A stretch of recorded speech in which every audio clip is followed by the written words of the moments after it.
to Tasting with the Malt Guild, and we're joined once again by Troy Carnes. And we're going to be doing the Rendezvous Rye, the offering of High West. And let's get into the Rendezvous. What was the concept? What's the concept behind this whiskey? So basically the concept is this, right? For every craft distiller who's aging whiskey, there's one big obstacle, right? And that's that you have to age your whiskey, right? And so that makes it really difficult business to run because your return on your investment goes for a really long time, right? And essentially there are two ways to overcome that obstacle, right? You can either get your product to market faster, right? By a lot of people use smaller barrels to try and speed that aging process up, right? And so that way they can get it to market and make some money to keep the process going. The other thing that you could do is just buy somebody else's whiskey and sell it as your own. You know, just buy the juice, slap a label on it, and send it out. And then that way you also have income while you're waiting for that aging process to happen. Mm-hmm. So Perkins, who's our owner and master distiller, wasn't really keen on, just slapping a whiskey or slapping a label on somebody else's whiskey and selling it as his own. But he also, doesn't really have the taste for the younger, smaller barrel version either. So he took a little nod to Scotland and said, well, those guys are all about blending whiskey, I should do that. And so, what we do for all of the aged spirits that we have right now is we work as independent blenders and bottlers. So, we buy whiskey from a bunch of different distilleries and then we blend them together, and that gives us unique products made from older whiskeys, which generally taste better. And then that gives us something to sell while we're waiting for our own distillates to age properly. So this is, in essence, a blended whiskey, but it's not a blended whiskey in the terms of, like, for instance, like a Scotch or an Irish blend, which indicates there to be neutral grain spirit. There's no neutral grain spirit, no blending spirit in this. No, it's just a blend of two straight rye whiskeys. Do these rye whiskeys come directly from the same distillery or different distilleries? Different distilleries. Ah, okay. So sourcing this and blending it together to create a new product. Right. Exactly. So in essence, it would be called a vatted malt if this was. Well, you can't. Malt. You can't. They can't use that vatted malt term anymore in Scotland. Sure, right? Malt. Yeah, sure. So so that was kind of the.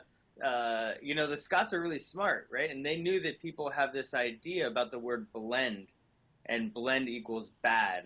And so when they're making their vatted malts, right? They said, well, we don't want to use the word blend. We'll use the word vatted instead. And so, now they can't do that anymore. Yeah. But, the same idea. Yeah, so this would be more like what people would think of as a fatted malt. Okay, great. So, can you tell the sources of the whiskey, or is that proprietary? No, yeah, absolutely. So, it's a 6-year-old rye and 16-year-old rye. And so the 6-year-old rye was distilled at LDI. Okay, Lawrenceburg Distillery is incorporated in Lawrenceburg, Indiana, near Cincinnati. Yep, exactly. And this distillery makes a lot of the rye whiskeys that are on the market now. They make Bullet and Redemption and all kinds of stuff. Mm-hmm. And so it's also the 6-year-old for Rendezvous. And then the 16-year-old rye was distilled at Barton Distillery in Bardstown, Kentucky. Bardstown, Kentucky, Barton's. Yep, it's a larger distillery, but not many people know of it. They think of more Heaven Hill, which is outside of Bardstown. Of course, Jim Beam's right up the road from Bardstown. Sure. Barton's is kind of like the forgotten one that it seems to be, yeah. That no one really thinks about, but yet it's there. Yeah. Yeah. Absolutely. As far as now rye whiskey, we're not talking about, like, for instance, the LDI rye whiskey. I know that's probably a 95.5. Yeah, it's 95% rye and 5% barley. Malted barley. The rye is not malted, just the barley, the 5%. The other, from the Bartons, the 16-year-old, that is what? So that mash bill is 80% rye, 10 corn, 10 barley. Okay. And 80, 10, 10. And the corn and obviously the the rye are not malted, but the barley, the 10% malted barley is rye. And again, going back to the malt yield, guys, when we're talking about this malted versus non-malted, that really does affect overall grain taste, at least when you distill the flavors that you're bringing off the mash really does affect whether it's been malted, non-malted. But the point is, you need to have some malted, or you should. You don't have to. You should have some malted grain in there, particularly barley, because it has the enzymes, which is a protein that helps break down the sugars and converts to sugars and down. Yeah, it helps. It helps you initiate fermentation. Yes. There you go. Perfect. Stop. No more. Exactly. Anyway, so we've got the two ryes blended together. Yep. And we're talking about an 80-20 blend or a 10-90 blend. I mean, the 6 versus the older. Oh, man, that's like it's like Colonel Sanders' secret recipe. It's top secret. Top secret. Proprietary, not going to get into it. We just know that there's two different whiskeys in here sourced from two different distilleries. Yeah. Let's taste it. Let's get into it and look at it. So here's the label. Yes. Rendezvous got the little horse on there. Look at horse. All right. I love the rye note. Rye produces an element of spice, and we're not talking about like a Mexican, Spanish heat spice when we're talking about Christmas spice. We talk about lighter spices, cinnamon, coriander. We're talking about very nice fruitcake spices, and that's one of the beautiful things about rye, that grain really offers a wide variety of great lighter notes. Yeah, absolutely. I mean, that was the perfect word, is Christmas. It's all about cinnamon, cloves, nutmeg, little allspice, and then of course, that's from the grain, and then you get the caramel underneath, which is what the wood adds to the nose. And it's a heavier spirit. It's a heavier spirit than what we've seen before, per se.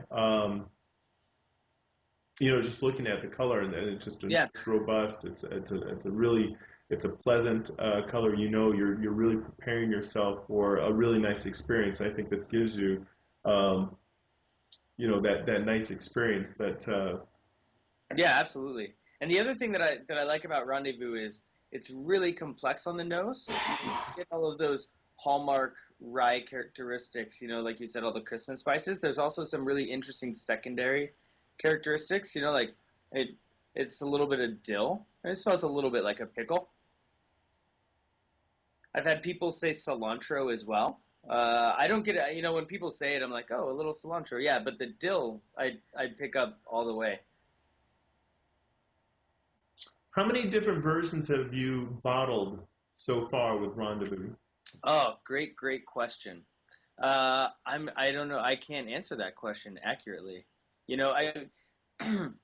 It'll obviously change slightly. I mean, we try and be very consistent with it. I mean, the blend typically stays the same. Sometimes you get one batch of, say the 6-year-old rye that might be slightly different than the rest, depending on how long, if it's just barely 6 years old or if it's nearing 7 years old, it changes a little bit. But yeah, that's a good question. I don't know how many we've had. It's been, this is the first whiskey really that High West came out with, so it's been here from the start.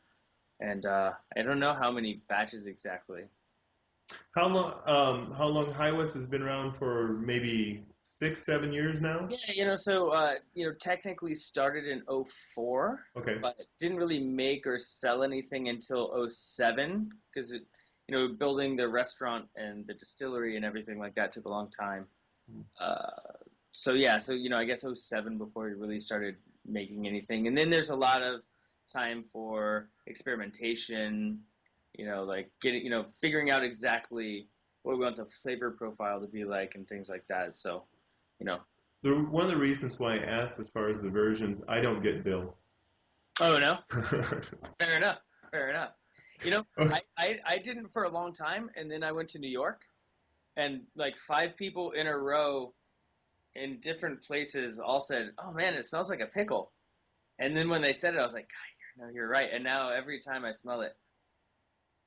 Okay. Yeah. Okay. let's get in and taste this now. Are we going to experience the same taste as we do the nose? Sometimes those whiskeys can have a great nose and then give you a different flavor. Mm-hmm. Hmm.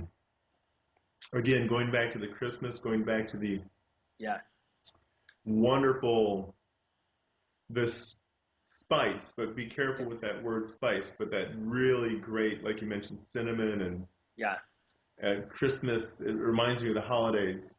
And Right. where it sits too. I mean, it really sits. You have this nice finish back here. All the way back. Yep. All the way back. And I get more vanilla on the palate than on the nose. To me, the nose is a lot more about the spice, and the palate is more about the sweetness from the vanilla and the caramel. And it kind of, the sweetness sits on the tongue while the spice kind of, you know, interjects itself a bit. I agree. The vanilla is definitely Yeah. on the palate, and it's very, very pleasant. From the much older whiskey, bringing that forward. Right. The much older whiskey is going to be a lot more oil. It's going to be a lot more robust, and you have the heavier elements are going to be more present, especially on the palate versus the nose. Excellent point. I get that exactly. Yeah. And the other way to think about it is, after 16 years, the angel share has taken a lot of that whiskey away due to evaporation, right? But things that don't evaporate are sugars. So you spend 16 years just condensing the sugars down, gives you, like you said, an oilier, heavier, kind of sweeter whiskey, which is why people like older whiskeys, right? Yeah, of course. Yeah. To some extent, I mean, we do like what that barrel does offer to the whiskey as well. I mean, with all of the vanilla, the vanillion, all of the elements, the 19 different characteristics that wood really imparts in the whiskey. Um, and that's what I think the market has really gone to in some extent with the older Yeah. barrelings and the higher proof barrelings too. You see Right. that. And this is bottled at what? So this is 92 proof. 92 proof. 92 proof. And so you're bringing those in the barrel, blending them from the barrel strength, and then water, and then taking them down in strength. Yeah. Yeah. Okay. Exactly. Hmm. Well, I think the Malt Guild members out there, you guys are going to really enjoy the Rendezvous. An excellent, excellent whiskey. Thank you. Great tasting. Yeah, absolutely. And thank you, Troy. Once again, you want to hold up the bottle one more time so we can see what we're doing. Very good. There it is. That should match what you guys have got on your own tables. And again, once again, thank you, Troy, for your time. And this is Tasting with the Malt Guild. Have a good day. Thank you. Cheers. All right.